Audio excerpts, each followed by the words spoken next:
उत्तर प्रदेश के पुलिस महानिदेशक विजय कुमार ने बीते 14 अगस्त को एक सर्कुलर जारी कर उत्तर प्रदेश के सभी पुलिस कमिश्नर, एसएसपी और एसपी को अपने मंडल और जिलों में क्राइम की मैपिंग करने के लिए हिंदू पंचांग की मदद लेने को कहा।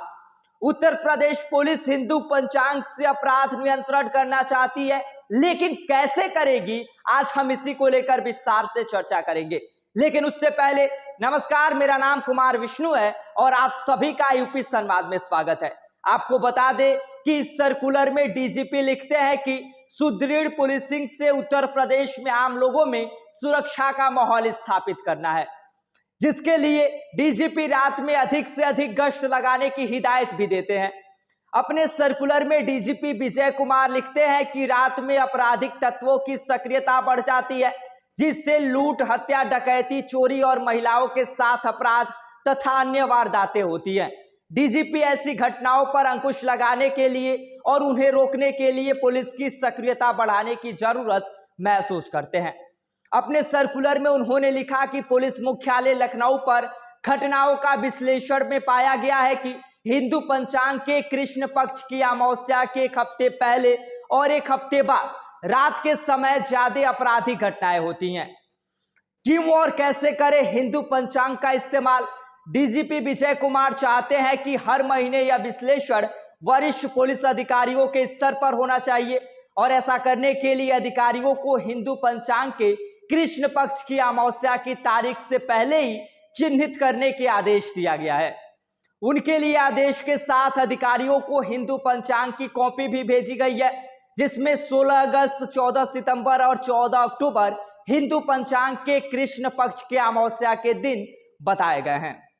सर्कुलर में यह भी है कि अमावस्या की तारीख के एक हफ्ते पहले और एक हफ्ते बाद होने वाली आपराधिक घटनाओं का crime and criminal tracking network system यानी कि CCTNS और डायल 112 से मिलने वाली जानकारी से मैच करके मैपिंग की जाए और मैपिंग के जरिए जिले और मंडल स्तर पर पुलिस अधिकारी मैपिंग के जरिए क्राइम के हॉट स्पॉट चिन्हित कर अपने प्लान बना सके। आपको बता दें कि क्राइम मैपिंग और हॉट स्पॉट की पहचान करने का जिम्मा थाना अध्यक्षों को दिया गया है।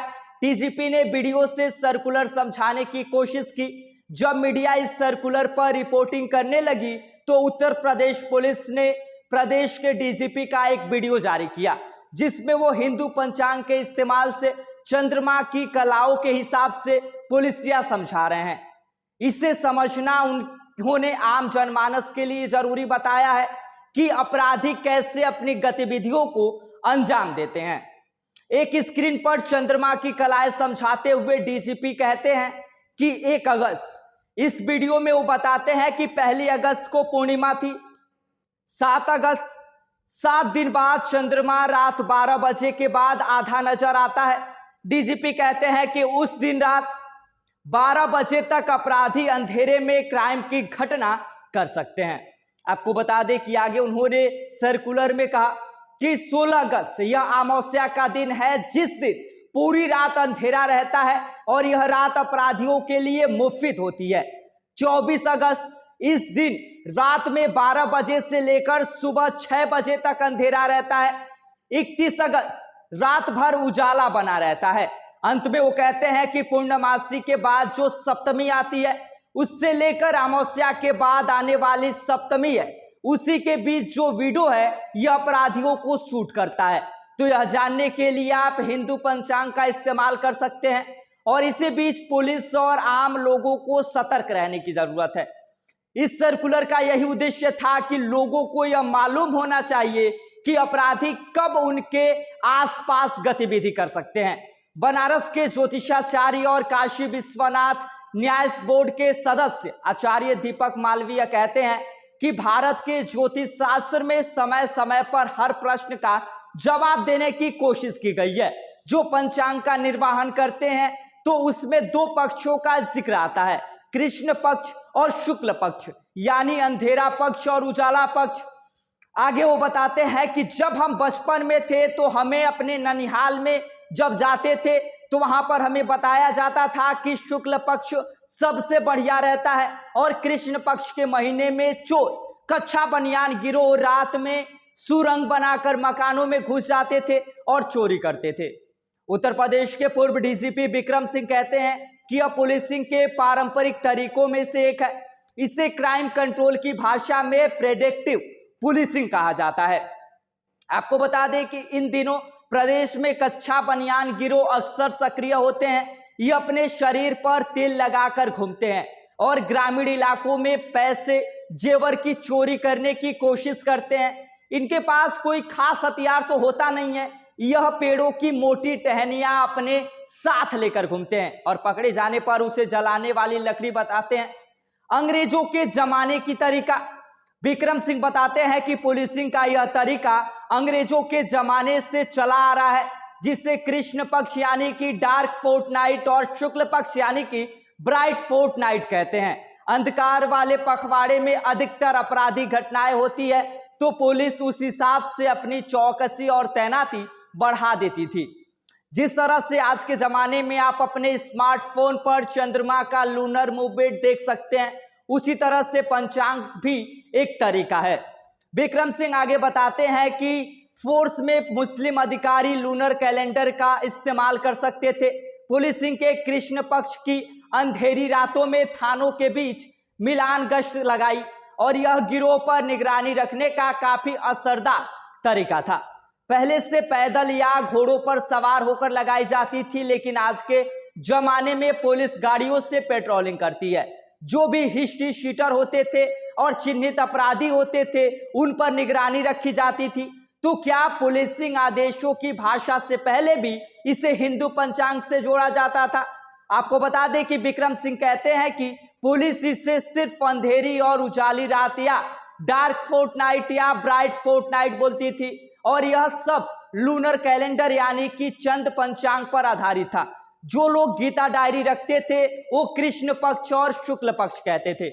आपको बता दें कि विक्रम सिंह आगे कहते हैं, लेकिन अगर उत्तर प्रदेश के डीजीपी ने अपने आदेश में हिंदू पंचांग का इस्तेमाल किया तो यह गलत नहीं है और ऐसा करने से वह एक आवांछित व्यक्ति नहीं बन जाते हैं। उनके कहने का मतलब सिर्फ इतना है कि जिनके पास जो साधन हो वो उसका इस्तेमाल करे, यह सुनिश्चित करे कि कृष्ण पक्ष यानी कि डार्क फोर्टनाइट में संवेदनशील इलाकों की पहचान करे और कड़ी सुरक्षा रखे। सिर्फ इतनी सी बात है। तो क्या एनसीआरबी के डाटा में दर्ज अपराधियों का भी शुक्ल पक्ष और कृष्ण पक्ष के हिसाब से वर्गीकरण होता था? विक्रम सिंह आगे कहते हैं कि एनसीआरबी में ऐसा वर्गीकरण नहीं होता है, यह महज सर्विलांस का एक तरीका है और इस जानकारी का सिर्फ लोकल स्तर पर इस्तेमाल होता है। सब खगोलीय विश्लेषण पर आधारित है। प्रदेश के पूर्व डीजीपी ओपी सिंह बताते हैं कि यह बहुत ही साधारण सी चीज है, यह पहले से होता आ रहा है और पुलिस इस बात का पूर्वानुमान लगाने की कोशिश करती है कि अंधेरे में किस तरह से अपराधों को अंजाम देने की कोशिश हो सकती है। क्या डकैती चोरी की वारदातों में इजाफा देखा जाता है या नहीं? ओपी सिंह कहते हैं तो ऐसा होता आ रहा है, लेकिन शायद हमने कभी इसे हिंदू पंचांग से जोड़कर कभी नहीं देखा या बताया कि कभी भी हिंदू मुस्लिम या ईसाई के लिए 15 दिन वही रहते हैं। खगोलीय स्थिति धर्म या जाति के हिसाब से नहीं बदलती है। तो यह सब एस्ट्रोनॉमिक यानी कि खगोलीय विश्लेषण पर आधारित रहा और उसमें हम क्राइम से इसका संबंध देखने की कोशिश करते हैं। अंत में ओपी शर्मा कहते हैं कि किसी भी पुलिस को पुलिसिंग साइंस के जरिए करना चाहिए, उसी पर अपना विश्लेषण आधारित करना चाहिए। आपको बता दें कि आपको क्या लगता है कि हिंदू पंचांग के जरिए जो आपराधिक घटनाएं हो रही हैं उस पर लगाम लगाया जा सकता है या नहीं? इस पर आप अपनी राय हमें कमेंट करके बता सकते हैं। बाकी आप सभी का इस पूरी खबर पर क्या कहना है, आप क्या सोचते हैं, आप हमें कमेंट करके बताइए ताकि इससे जुड़े और अपडेट आप सभी को हम दे सकें। तब तक के लिए नमस्कार, आप देखते रहिए यूपी संवाद। नमस्कार, जय हिंद।